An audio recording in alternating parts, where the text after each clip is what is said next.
There was a time when kids weren't just the audience. They were the culture. From Frankie Lyman in the 50s to Michael Jackson in the 60s.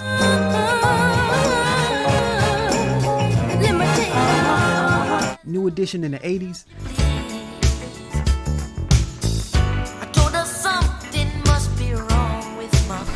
NSYNC in the 90s. B2K in the 2000s. Different sounds, same truth. Give kids stars who look like them, and the whole culture catches fire. I think we lost the plot. Jermaine Dupri was right. Teenagers deserve their own musical experiences. Stars their age. Songs that speak to their lives. Stages that belong to them. Because I got a 14-year-old daughter that basically has nobody to listen to.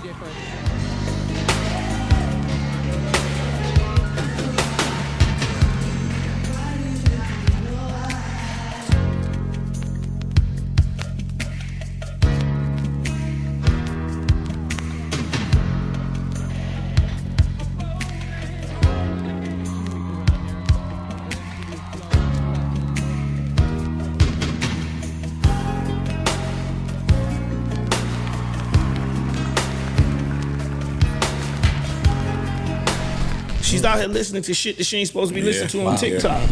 Right? She's dancing to shit she ain't supposed to be dancing to on TikTok.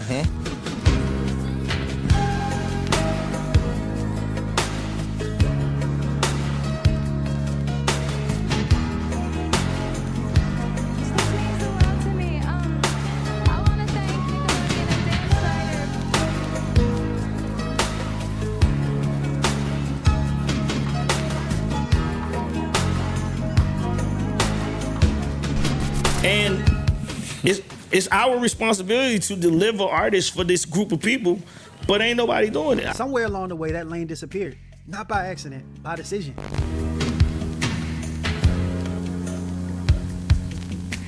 What up? I'm J Mike, multi-platinum producer. I done worked with artists like Drake, Future, Selena Gomez, Nicki Minaj, Britney Spears, etc., etc., etc. But in all my years, I never got to work with a girl group. I never got to work with a boy band. Not because I didn't want to. It's just by the time I started, the industry had already decided kids weren't the point anymore. And here's the thing. The industry didn't just forget kids. They erased them. Okay. There comes a time.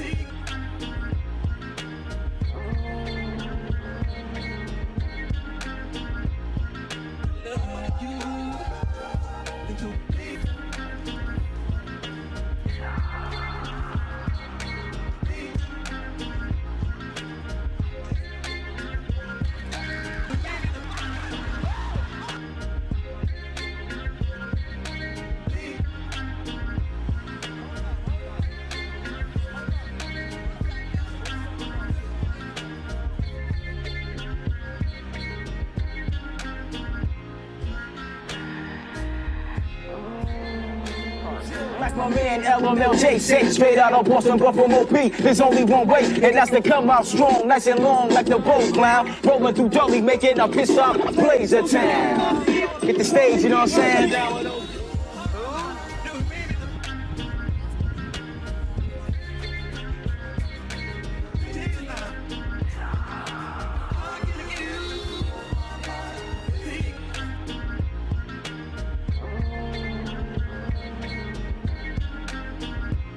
So what happened? Wasn't always like this. The Jackson 5 are the perfect example. Motown polished them, Smokey mentored them, etiquette classes, choreography, but the foundation was already there. Before they were signed, those boys were rehearsing every night in their living room, grinding until they were airtight. That mix of family discipline and Motown infrastructure is what turned them into culture. Disney and Nickelodeon weren't just TV. They were youth pipelines.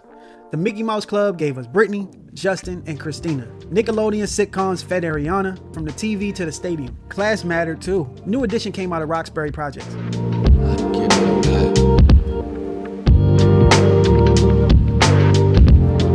B2K came out of South Central.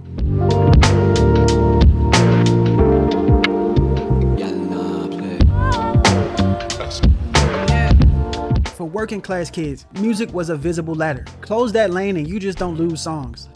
You close a door. Every girl in my school had a B2K folder, and every guy lied about being Bow Wow cousin, a little Romeo god brother, just so the girls would talk to them. When those tours hit, the city stopped. Now, kids shut the city down for streamers.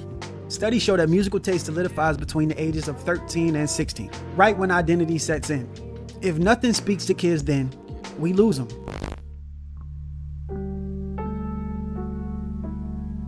So why did the pipeline collapse? First, numbers. Groups are expensive. 5 advances, 5 wardrobes, 5 guardians, 5 lawyers.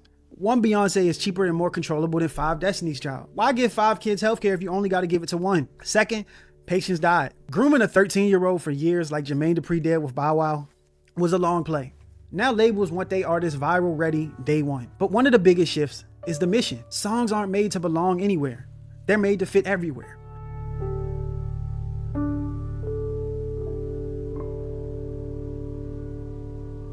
The playlist rewards no edges, no dialects, no regional slang, no kid-specific themes. If a record sticks out too much, it risks the chance of it getting skipped. Compare New Edition's Candy Girl. Candy Girl, all I want you say. Made specifically for young kids, to a generic chill vibes track designed to vanish into the background.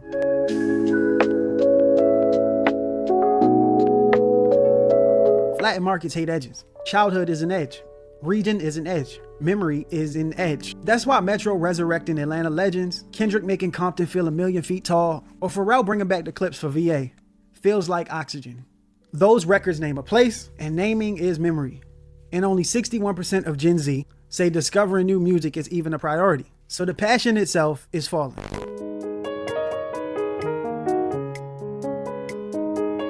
If you're 13 today, your feed is adult stories on loop. No age-appropriate stars, so you perform adulthood to be seen. Be sexier, be tougher, be more traumatized, or disappear. For girls, that timeline is even faster. What happened to Britney and Miley over years and years and years happens now in months. So we get 13-year-olds rapping like they 30.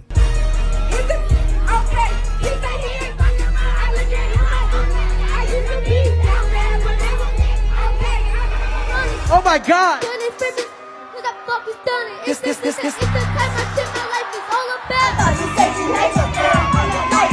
All of it, I pay what? This and that. And my 6'1", chopping the bitches, slapping the hoes, went to the park to get to school. Carrying the weight of a life that they haven't even lived just to get heard. And you gotta ask, what does this do to the art? But more importantly, what does this do to that kid? Shoot just like gymnastics. Yeah, they fully, bitch. If you try to run from me, we'll catch you quick. You playing crazy when you play with 50. Smoking no do, you got hit with this 50.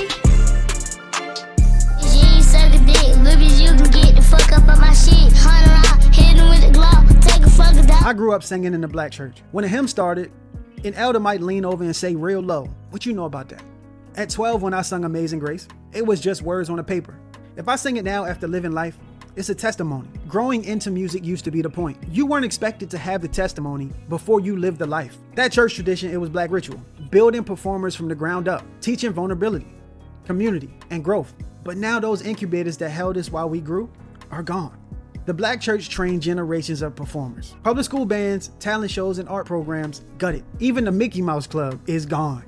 After Reaganomics gutted public schools, after Clinton era cuts cut off a lot of our arts programs, the industry clocked their savings. Stop investing in kids and let the algorithm raise them for free. It turned into a conveyor belt. Pick one, squeeze 3 minutes of virality, toss them back. Next kid, next trend. But when it's a child, that conveyor belt spits out a person who still has a whole life to live after the world has moved on. Label reps used to hang around high school talent shows dangling opportunities that are really term sheets a kid can't read. We used to talk about active exploitation. Now it's worse. Neglect. The industry doesn't care enough to exploit kids thoroughly anymore. It just hands them their iPad and ignores them unless they go viral.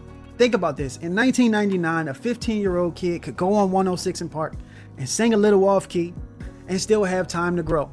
In 2025, if your first TikTok isn't polished enough, you don't got a second chance. There's no room for you to stumble, no room to grow, and the internet never forgets. Your first bad performance goes viral, The world laughs at a child. That moment lives forever in search results. Look at Rebecca Black. There's another layer here that I have to talk about. The layer in the industry nobody wants to touch. And that's what it means to be a young black boy trying to come up in music. Take Pop Hunter, a Philly kid with a viral TikTok smash. The lines Corvette, Corvette you heard everywhere. Charting, cosigns. The kind of hit that most young artists can only dream of. But then the story came out. Years earlier, as a teenager, he and his mother witnessed his classmate get murdered. His mom, trying to protect her child, told him to go ahead and play ball with the cops. And he did. For that choice, that moment of vulnerability, the entire rap industry turned his back. He was blackballed, labeled a snitch. The message was clear. It doesn't matter that you were a scared, traumatized kid listening to your mother. The only thing that matters is loyalty to the streets. And that's the impossible paradigm young black boys are forced to grow up inside. Black masculinity gets trapped in a box where vulnerability is punished, even erased. Black boys aren't allowed to be boys. They're forced to carry the weight of manhood before they lived it. And if they resist, if they cry, if they listen to their mothers, if they choose safety over the streets, they're cast out. So when there's no lane for kid stars anymore, it's deeper than just economics. It's also about identity. Because what does it mean for a 14-year-old kid to even try to make music today? He has to be hard enough to not get labeled soft, violent enough to not get laughed at, and grown enough to not get ignored. And if he shows an ounce of innocence, now basketball is my favorite sport. I like the way they dribble up and down the court. he risks exile. Hunter didn't just lose his career.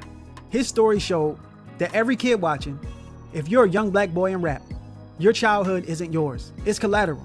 Music is losing a generation of young men, and the stats highlight this crisis, with participation trends showing that young women are more likely to engage in arts and music activities. We're seeing a gender split, where boys are leaning towards consumption, like gaming, while girls invest in the craft, practicing vocals, writing songs.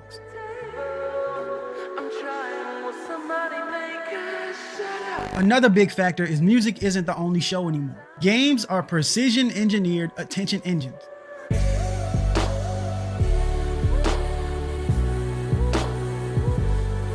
Instant rewards, constant social loops. Practicing a rusty sax in a cold room can't compete with a $1 billion dopamine machine. I'm playing 2K as I'm writing this, and I thank God video games weren't this good when I was 13. I might have never put in the hours to learn production. The dream changed too. When I was growing up, I wasn't watching someone else on Twitch. I was in the basement trying to learn how to make beats. For a lot of the kids now, the aspiration is to commentate on the show. Streamers out-earn all the musicians and they feel closer in reach. And platforms are nudging a gender split. Boys get steered into consumption. Girls get steered to performance. That's not biology, it's design.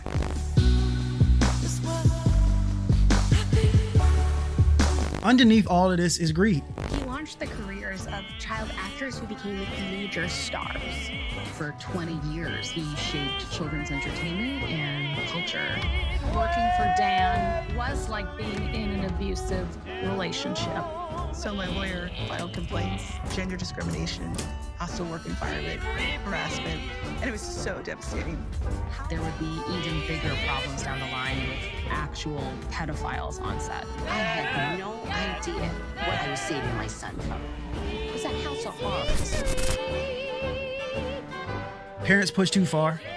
Managers see kids as meal tickets. We laughed at the tabloids. And now the industry doesn't even care enough to exploit kids. It just hands them an iPad and tells them go viral and calls that development. Kids deserve better, a safe lane, a chance just to be kids.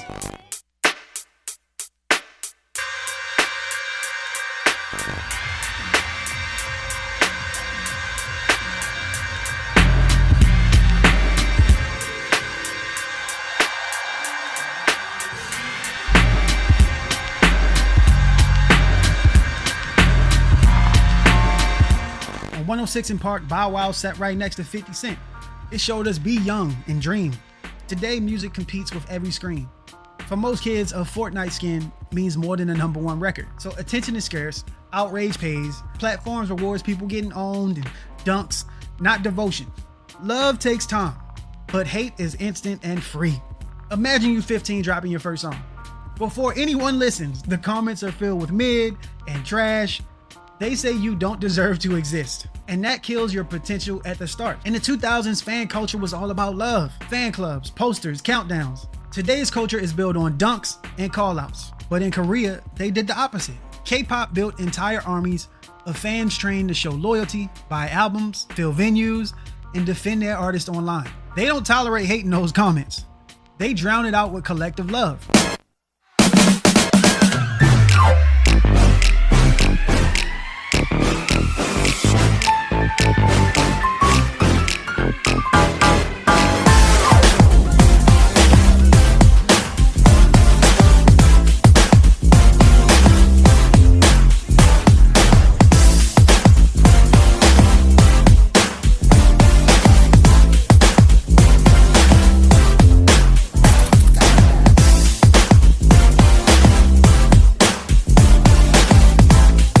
K-pop stepping into this vacuum isn't new. It borrows from Motown's assembly line, Mickey Mouse's incubator, Teddy Riley's New Jack Swing, Destiny's Child harmonies, but it works because Korea built what America abandoned. Lanes for youth talent, training, and development. That's why American kids will latch onto a fictional K-pop group. They're hungry for something, anything that reflects them in the US. If the US won't give it, they'll import it or imagine it. The irony, America invented this assembly line of star making, then they abandoned it. Korea picked it up, modernized it, and now America is buying it back with interest.